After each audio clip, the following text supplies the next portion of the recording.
सच्चिदानंद रूपाय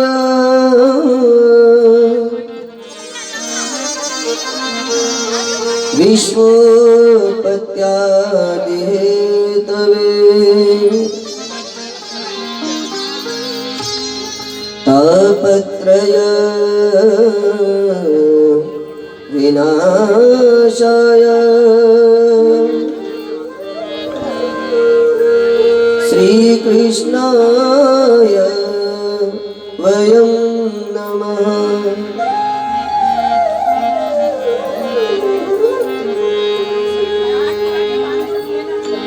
मंगलम भगवान विष्णु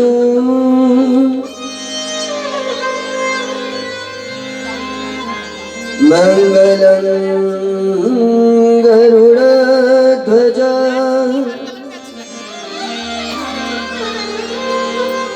मंगलम पुंडरीकाक्ष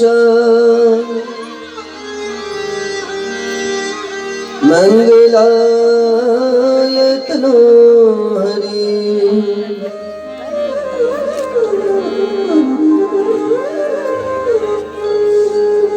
अतुलित बलधामं हेमशैलाभदेहं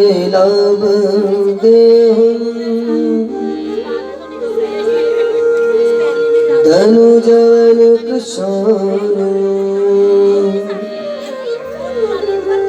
ज्ञानिनामग्रगण्यं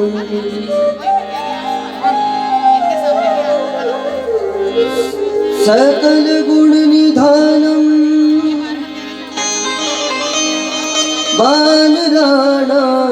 वानराणामधीशं रघुपति प्रिय भक्तं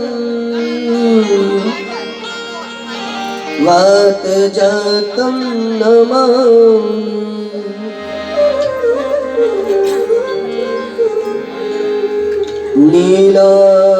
नीलाम्बुजश्याम मलकोमलांगं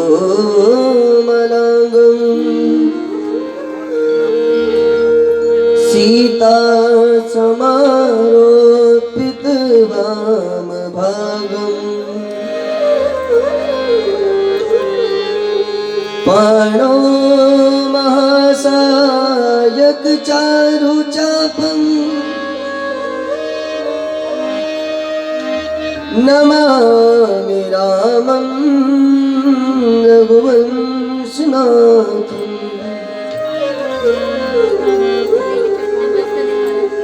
भक्ति भक्ते भगवन्त गुरु चतुर्नाम वपुए इनके पग वंदन करे मेटत कष्ट हरे।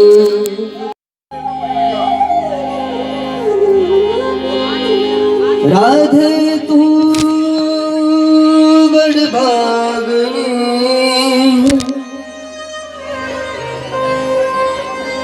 कौन तपस्या के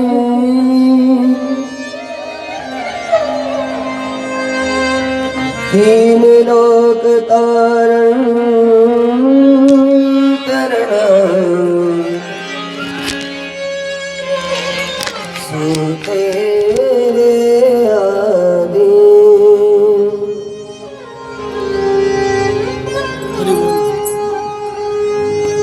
तीन लोक तारण तरणा सो तेरे आधे।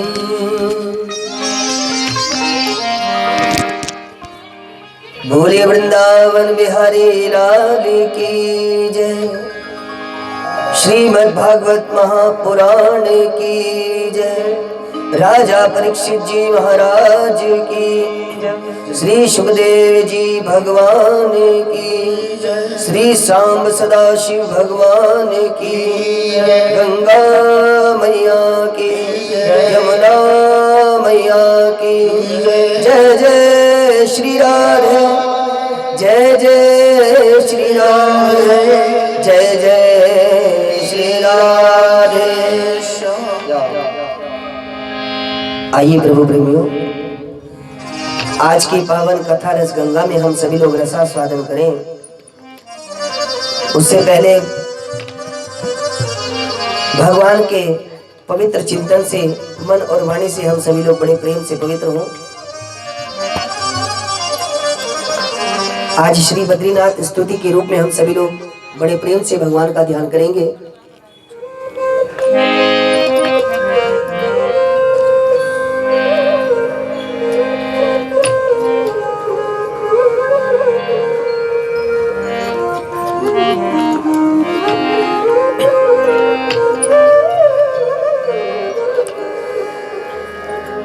पवन मंद सुगंध शीतल हेम मंदिर शोभितम्, निकट गंगा बहत निर्मल बद्रीनाथ विश्वम्भरम्, श्री बद्रीनाथ विश्वम्भरम्, श्री बद्रीनाथ विश्वम्भरम्, श्री बद्रीनाथ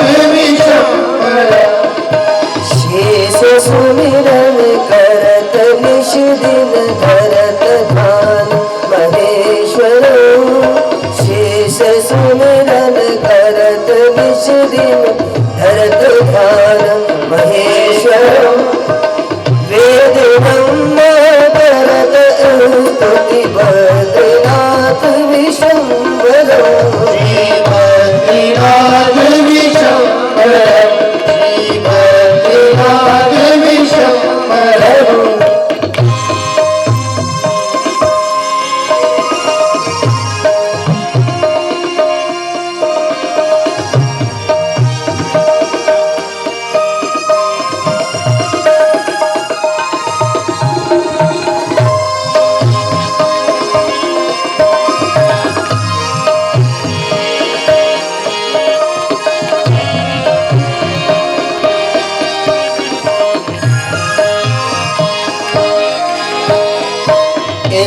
चंद्र कुबेर दिन कर द्रौपदी बने वेदितो, सिद्ध मुनि जन करत जय जय बद्रीनाथ विश्वम्भर, श्री बद्रीनाथ विश्वम्भर, शक्ति गौरी गणेश शारद नारद मुनि उच्चारण, योग ज्ञानी अपार लीला बद्रीनाथ विश्वम्भर, श्री बद्रीनाथ विश्वम्भर, पवन मंद सुगंध शीतल हेम मंदिर शोभितम्, निकट गंगा बहत निर्मल बद्रीनाथ विश्वम्भर, श्री बद्रीनाथ विश्वम्भर।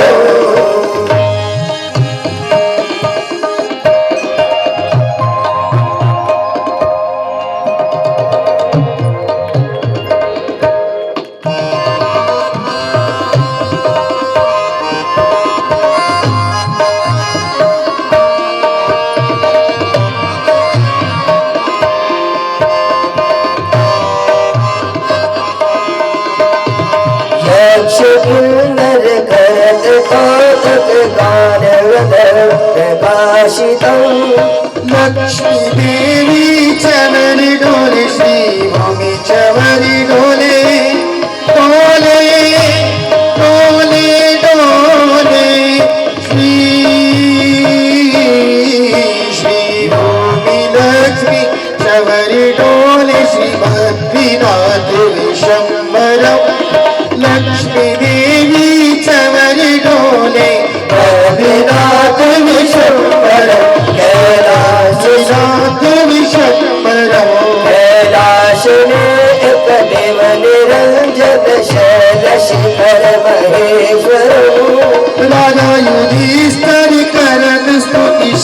बद्रीनाथ विश्वम्भरं श्री बद्रीनाथ विश्वम्भरं श्री बद्रीनाथ विश्वम्भरं श्री बद्रीनाथ विश्वम्भरं पवन पल्ल सुगंध शीतल हेम मंदिर शोभितं निकट गंगा महत निर्मल बद्रीनाथ विश्वम्भरं श्री बद्रीनाथ विश्वम्भरं बद्रीनाथ विश्वम्भरं यह बद्रीनाथ पंचरत्न पठन पाप विनाशनं हरि नारायण तप निरत श्री बद्रीनाथ विश्वम्भरं श्री बद्रीनाथ विश्वम्भरं श्री बद्रीनाथ विश्वम्भरं भवन मंद सुगंध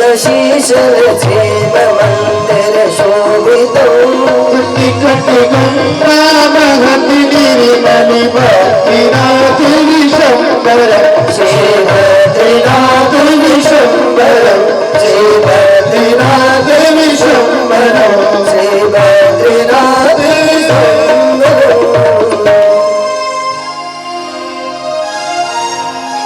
बोलिए श्री वृंदावन बिहारी लाल की जय। आइए प्रभु भक्तों, भगवान की पावन कथा में हम सभी लोग अवगाहन करते हैं।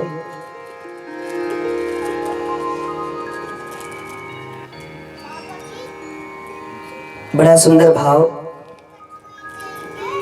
आज जाने क्यों रह रह करके बद्रीनाथ जी की याद आ रही है, और पिछले 2 महीने से यह विचार केवल विचार रह गया और कपाट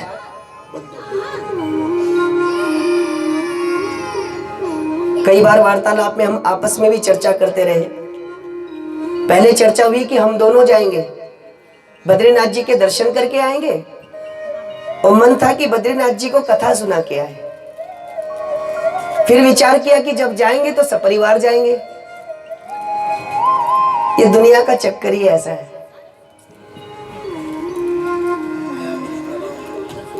अगर अपने स्तर से जाते तो अब तक दर्शन करके आ जाते।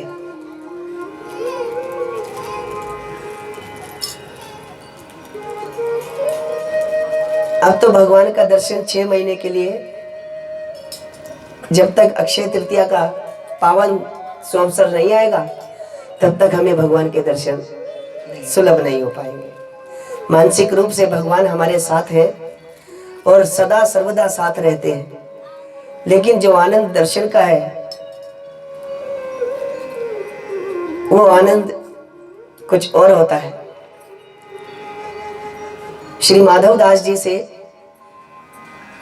एक दिन भगवान नाराज हो गए। नाराज होकर के भगवान ने कहा, माधव,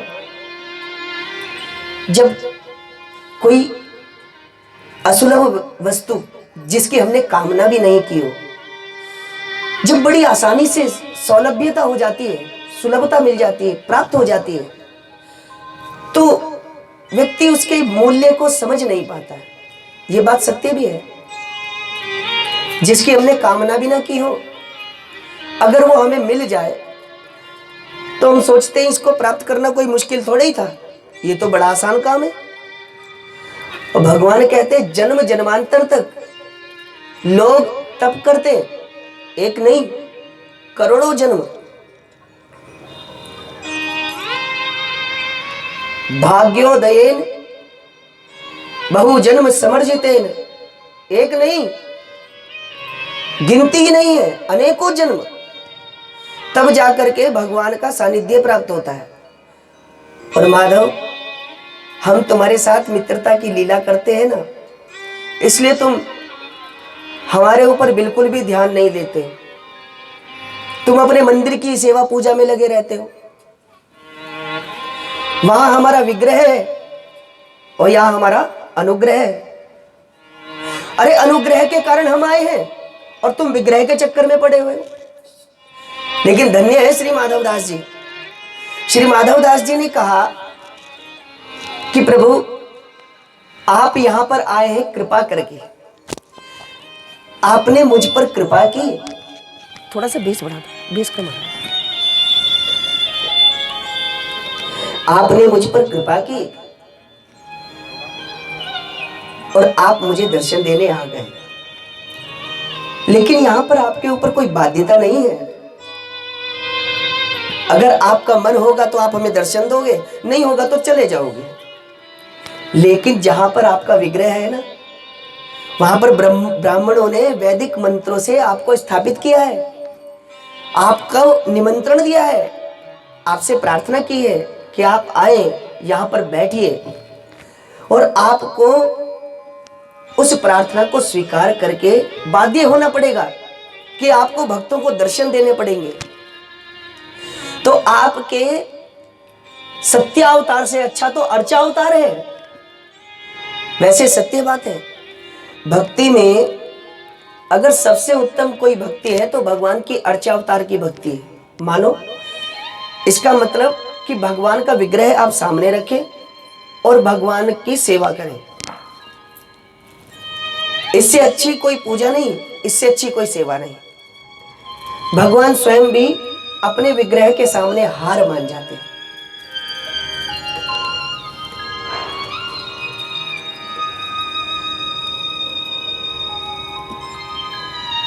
मैं आपसे निवेदन कर रहा था कि भगवान के दर्शन की कामना लेकर के इतने समय से हमने चिंतन किया, वो चिंतन पूर्ण नहीं हो पाया। अब अक्षय तृतीया पर भगवान के दर्शन करने भगवान की कृपा हुई तो हम अवश्य जाएंगे। आए हम लोग मूल कथा में प्रवेश करते हैं। हम सभी लोग श्रीमद् भागवत महापुराण जिस कथा का श्रवण कर रहे हैं, इस कथा की बड़ी महिमा है। कथा की महिमा लिखते हुए श्री व्यास जी लिखते हैं, ये भागवत क्या है? कृष्ण प्राप्ति करम शाश्वत प्रेम फल प्रदायनम। ये भगवान की प्राप्ति कराने वाला ग्रंथ है। श्री परीक्षित जी को हो गई, श्री नारद जी ने माता भक्ति को प्राप्ति कराई, हम सभी लोगों ने श्रवण किया। गोकर्ण जी जैसे महान संत ने धुंधकारी जी के साथ साथ न जाने कितने लोगों का उद्धार किया, और न जाने कितने समय से ये कितने ही लोगों का उद्धार करती आई है। भक्तों को भवसागर से है तारती।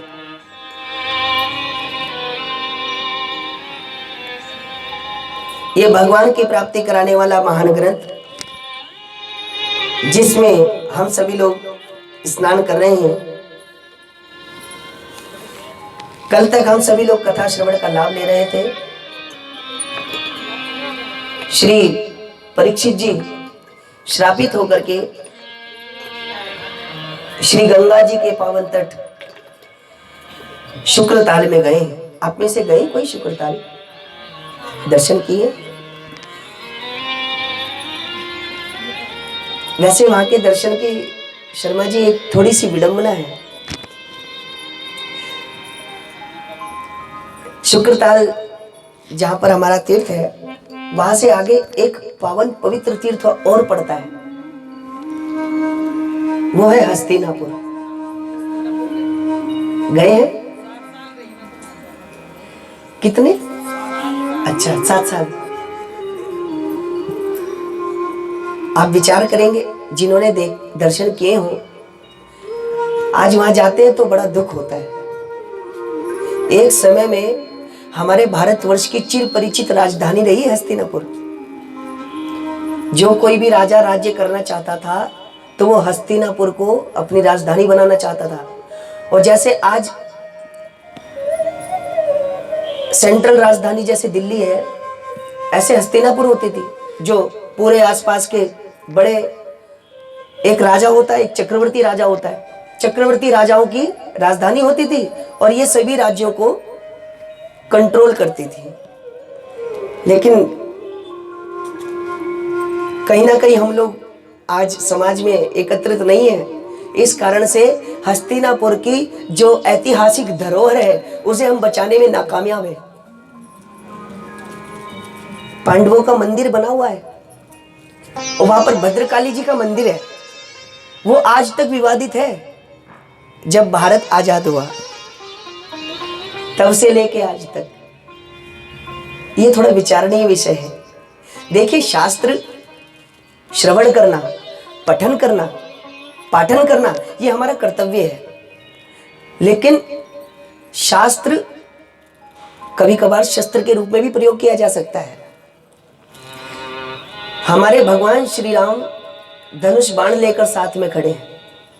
श्री कृष्ण जब तक बाल लीलाएं की तब तक उन्होंने मुरली पकड़ी, वरना बाद में सुदर्शन चक्र ले लिया। भगवती मैया ने अपने हाथों में त्रिशूल इत्यादि लिया हुआ है, भगवान भोलेनाथ के हाथों में भी त्रिशूल है।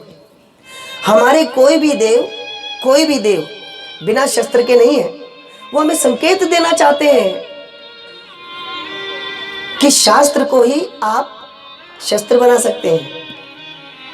प्रयोग कीजिए तो सही। ये तो मेरा केवल आह्वान मात्र है। अगर मेरे साथ लोग जुड़े तो निश्चित है कि उस विवादित जगह को एक दिन हम उसका जो वास्तविक स्वरूप है वो दिला कर रहेंगे। हाँ, ये हमारा संकल्प है।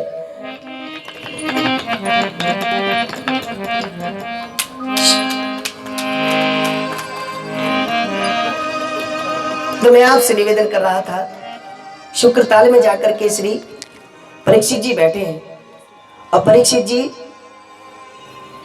सुखदेव जी के आने पर उनका पूजन करते हैं और बड़ा सुंदर प्रश्न किया।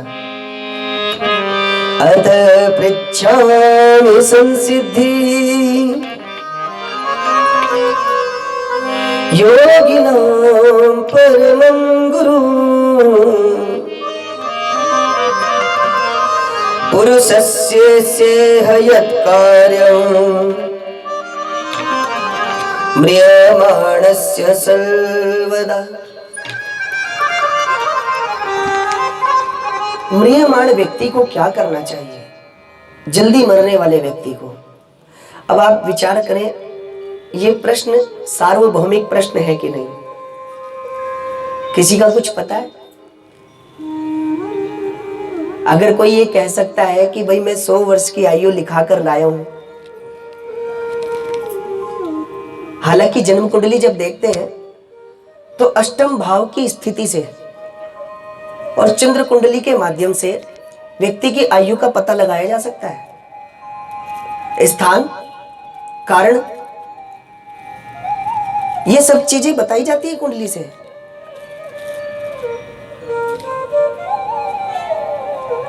लेकिन इसके लिए बहुत गहन अध्ययन भी करना पड़ता है। भाई, ग्रहों का डिग्री देखना, कितने अंश पर वो क्या फल दे रहा है। 12 भाव है, 12 भावों में किस स्थान पर बैठकर कौन सा ग्रह किस दृष्टि से, किस प्रभाव से उच्च स्थान पर बैठा है, नीच स्थान पर बैठा है।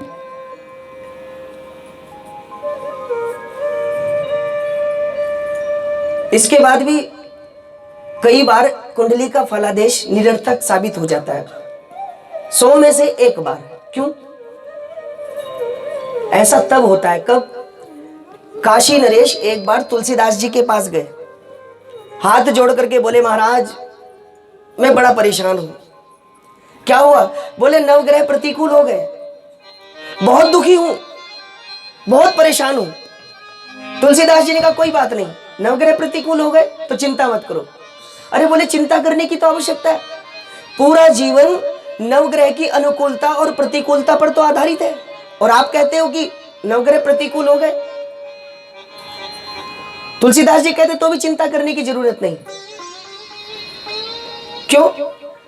तुलसीदास जी कहते हैं कि कोई मामला अगर हाई कोर्ट से फेल हो जाए, मान लो हाई कोर्ट में कोई फैसला दे दिया गया, तो उसकी अर्जी सुप्रीम कोर्ट में जा सकती है।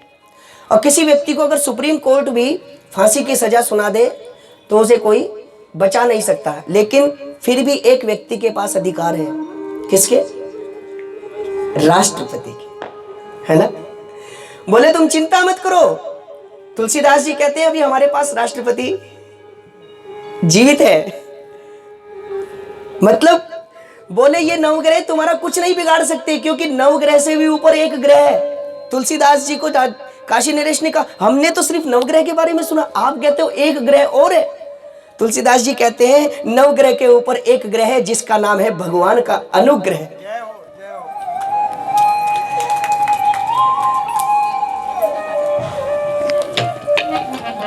जाने के नाथ सहाय करे कब, कौन बिगाड़ करे नर तेरो। जाने की नाथ सहाय करे।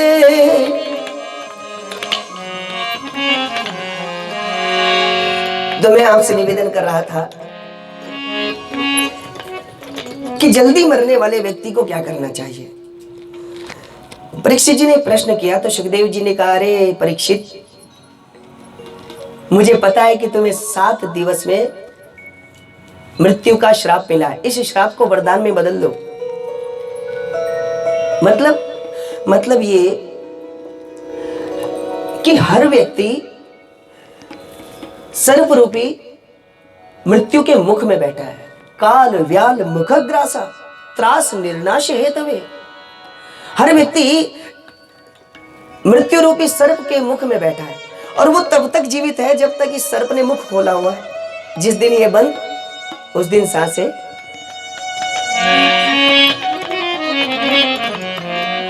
सांस रुक जाएगी चलते चलते, समा बुझ जाएगी जलते जलते,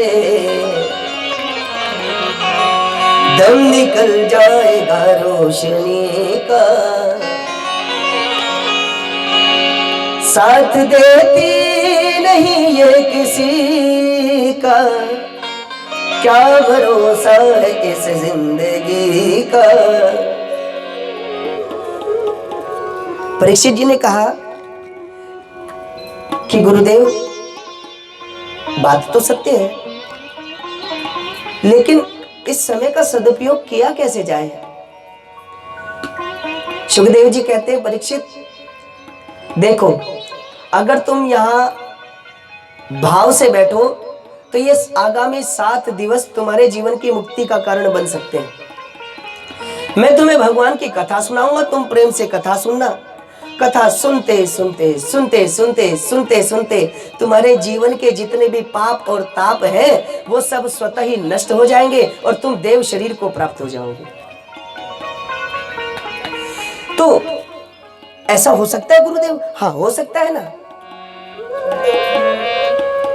इस शरीर की शुद्धि का अगर कोई माध्यम है तो वो भगवान का भजन है, इसके अलावा और कोई माध्यम नहीं।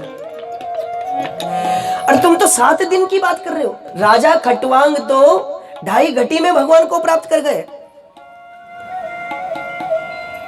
अंत समय में जाकर के भगवान के मंदिर की सेवा करते करते भगवान के चरणों को स्थान प्राप्त कर गए।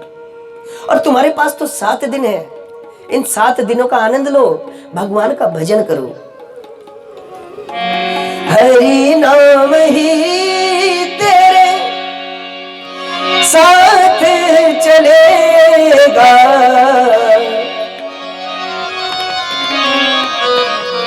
हरि नाम ही तेरे साथ रहेगा,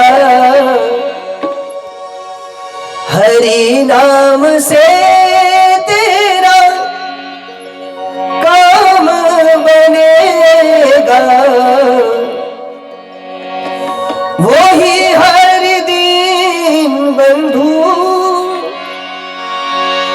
वो ही हरि करुणा सिंधु, सबका है प्यारा, हरि का भजन करो, हरि है तुम्हारा।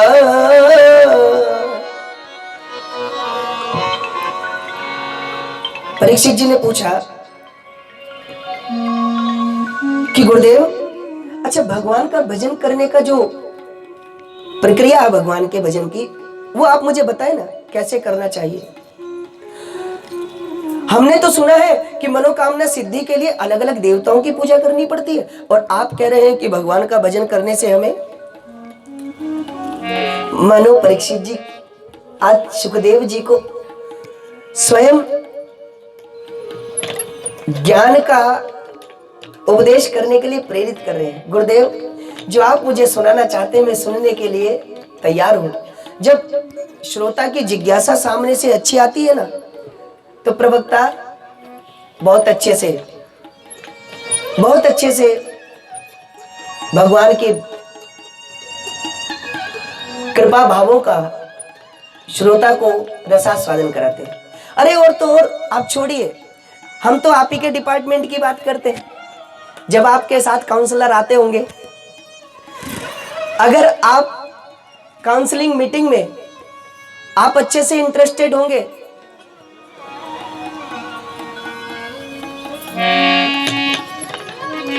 तो आपको जो बताना चाहते हैं बहुत समय लगाकर भी बता सकते हैं। लेकिन अगर सामने जब कक्षा में विद्यार्थी मन लगाकर न बैठे ना, तो अध्यापक भी टाइम पास करके चले जाते हैं। लेकिन परीक्षित जी जैसा श्रोता न भूतो न भविष्यति, परीक्षित जी ने कहा गुरुदेव ऐसा हो सकता है? हाँ हो सकता है ना। क्या करना पड़ेगा? हाँ, इसके लिए थोड़ा सा यम नियम, आहार प्रत्याहार, इन सब नियमों का पालन करना पड़ेगा। ऐसा नहीं है, तुम जानते हो कि आगामी 7 दिनों के बाद ये शरीर तुम्हें छोड़ना है, तो क्यों ना तुम इस शरीर का मोह पहले ही छोड़ दो। मतलब ये कि